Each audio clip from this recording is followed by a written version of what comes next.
Well, hello there guys. Haven't made a video in a while. I got a couple of new horror Funko Pops, most of them Stephen King related. And I have two movies to share with you. One from Arrow Video and one is a Steelbook. Thought I'd start with these cool Funko Pops. From left to right, you've got Carrie from the... this is actually, I think, based on the classic Brian De Palma movie. So this is based on Sissy Spacek and Carrie. Very, very cool. I've actually got a NECA figure from Carrie too, but it's from the remake. So this is cool to have an original. I really like the blood here, the effect of the blood on her head, because it's really shiny. Like it actually looks like she's covered in blood. I think that's a very nice touch. Classic prom dress and everything. Very nice. I actually made a video unboxing these, but my phone froze just as I was making that video. So I couldn't recover it. So I'm doing this again. But yeah, here's Jack Torrance, of course, Jack Nicholson from The Shining. Really like this one. He's got some blood on his forehead and he's got that crazy, those crazy eyes going, bloody axe and everything. Very, very cool.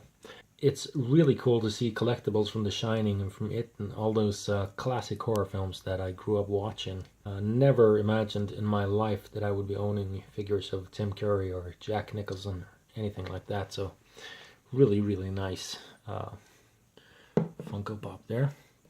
Here is the new Pennywise, of course, Bill Skarsgård from the hugely successful new adaptation of It. It's still going. I think it's done very, very well.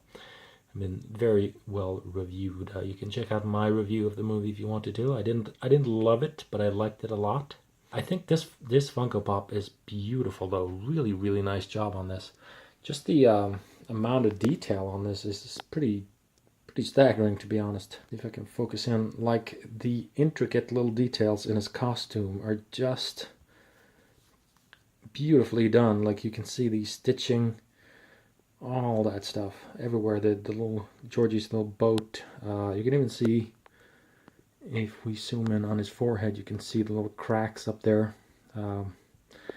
Very, very nicely done. I really like this. I've actually got a second version coming of this particular pop. There were actually 5 all in all, I think. I'll show them on screen now. Sorry about the noise in the background. Someone's working in the yard, I think. So I've got this one, and I've got another variant coming, which is one with a bloody mouth, which is really, really cool. But I really like this one with the boat. There's also one with a balloon. There's one from the projector scene, I think, where he's got sort of his hair blowing across his face. And then there was one which is pretty much this one, but it's got a different coloration, a little darker, I think. So very, very nice. I'm really, really happy with this one, and really happy that the movie's doing so well too. Then we have Norman Bates. Now we're really getting to the classics from Psycho, of course, Alfred Hitchcock's classic masterpiece.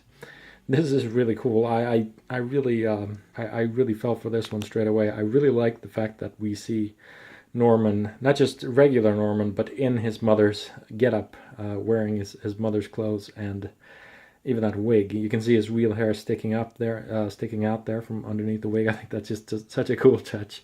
Really nice touch. And he's got the bloody knife and the whole...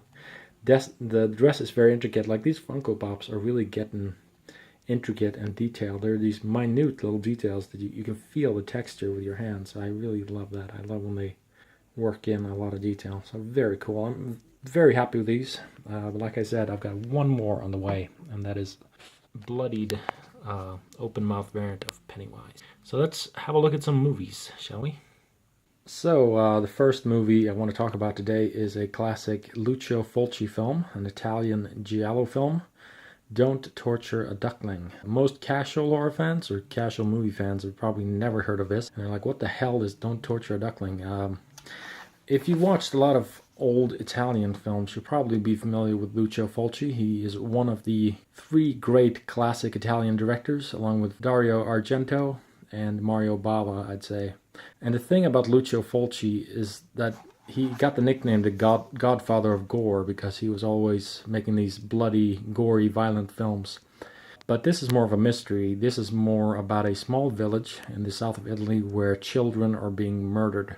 And the village is very superstitious, very backwards, very sort of inbred, very backwards in the thinking, and they're quick to blame weird strangers, outsiders. There's even a witch in this movie which gets blamed pretty quickly, and she is shunned by the village and all the people who live there. So it's a very interesting film. It's actually not that bloody, this one. It's more suggestive, but it's a very fun movie to watch. There is a sequence right at the end, the very final scene, which is just amazing. It's hysterical, it's very violent, but it's you just have to see it for yourself. In fact, if you have no plan of ever watching this film, look it up on YouTube. Don't Torture a Duckling ending. It's just the best thing in the world. Really fun film, and one thing I love about this film, besides the way it's photographed and told and everything, it's actually these old giallo films, these old Italian murder mysteries, were usually about. This one's about superstition. It's about religion. It's also a lot about gender roles. A lot of these films were dealing with gender roles and shifting gender roles, and there are a lot of great bonus features that deal with that.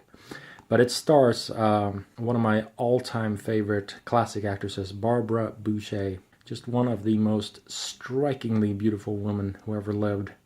And she has a scene where she's completely naked in this. So she kind of takes the role of a temptress, which is interesting to analyze. But yeah, really fun film. Beautiful Arrow Video edition. It's funny, I actually, when Arrow Video were asking what film would you like us to release on Blu-ray that we haven't yet, I immediately mentioned Don't Torture a Duckling. And that was actually right before they released this edition, so maybe they were like, alright Robin, you'll get your wish. No, I'm kidding. Cool thing about this, it's got this slipcover here, and if you remove the slipcover, then it's red on the inside, so it's kind of like you're peeling off the flesh. That's the way I see it anyway. So very nice edition of Lucio Fulci's Don't Torture a Duckling. If you want to get into old Italian horror films, do not start with Lucio Fulci. Start with Dario Argento, I think. Watch Suspiria, or one of his more renowned films like Profondo Rosso, Deep Red, or one of those. Then work your way up to Fulci, but he's great. If you like gore and taboo-breaking films, then you'll probably like Lucio Fulci. Another film I finally picked up, or that arrived in my mailbox, is Wonder Woman. Finally, I've been waiting for this one for a long time. It feels like I've been waiting for it for a long time. It's finally here. This is the 3D Steelbook edition. I wanted the Steelbook because it matches all my other DC films. So the only option in Sweden was to get the 3D version. I do not have a 3D television, but if I upgrade one day, then hey, I'll have this in 3D. I saw this in 3D in theaters, and it did not help. The movie's already so dark that when you put on those glasses, there's just nothing left. It's just like crushing darkness. Very nice Steelbook edition. The only thing that's embossed is the Wonder Woman logo down here, but very cool. She's got her bracelets crossed there, looking very nice. Here's the back. More than 2 hours of bonus content in 2D. Watched all that stuff. Really, really interesting and insightful stuff. There are even some features that talk about equality for women and women's role in comic books and in society. It's very interesting. Extended scenes, a really funny blooper reel. A lot of great stuff. They didn't do an extended cut for Wonder Woman, but there are so many extended scenes on the disc that if you're able to actually rip a Blu-ray disc to your computer, you could very easily sort of make your own extended cut if you wanted to. Otherwise, you can just check them out on the disc. So this is the back of the Steelbook. Actually, this is the first poster that was ever released for the movie, I think. I don't think I would mind if this were the cover, if they flipped it so this was the cover. I like this artwork better. It's really striking and cool. But this is okay. I mean, this looks a little ballsier. This looks a little cooler, and it kind of looks like her bracelets are shining when you go like that. Pop this open too. There you go. 2 discs. Got the orange one, which is the 2D version, and the white disc, which is the 3D version. If you do not have a 3D compatible television and Blu-ray player, then you can't even play the 3D disc, nothing happens. I really liked this movie overall. I didn't love it. I didn't think it was perfect, but I liked it a lot. It's a very good movie.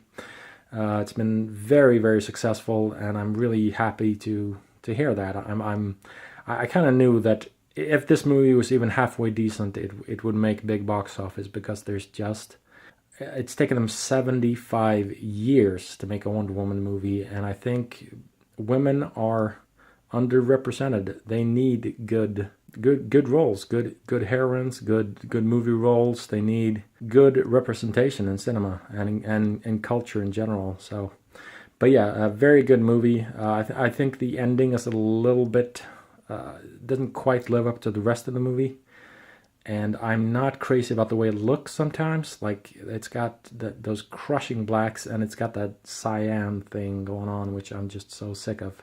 I'm so sick of that look. I'd change that in a heartbeat. Maybe one day, if I get a decent computer, I'll try to like rip this movie, add in all the scenes, and then see if I can edit out that cyan thing that I hate so much. But yeah. Anyway, very, very good movie. It's a great hero story. Wonder Woman is beautifully represented. Gal Gadot is a great actress to play Wonder Woman, and I'm so happy that it's her, and I'm so happy that the world has sort of fallen in love with her, because all the reasons that I hesitated when she was announced are now the reasons that I'm so glad it's her. Like, I'm glad that she's sort of almost going against type, almost going against expectations, because everybody was expecting a muscular, big-breasted, blue-eyed woman to play Wonder Woman, and with all due respect to Linda Carter, I'm glad that that's not what we got this time. Wonder Woman, really fun film. The new Justice League trailer is a lot of fun too. It's not the best. I think the best one was the one we got at Comic-Con this year. It's really cool. But it's going to be fun to have a little sort of Road to Justice League marathon before Justice League hits this November. So that is the Wonder Woman Steelbook edition. We also had Don't Torture a Duckling. Very depraved, but a wonderful film to watch. It's just a very, I don't know, appealing. I like horror movies or jolly that break taboos. And then we have these lovely 4 Funko Pop figures. Most of them Stephen King related, because I love Stephen King, as you can see. A couple of Stephen King books here and there. And then we had Norman Bates from Psycho. Alright, hope you've enjoyed this video. And I'll probably make a short one when I get the other Pennywise figure in, which is going to be in a day or two, I think. So, alright, take care of yourselves. Catch you in the next one. Bye.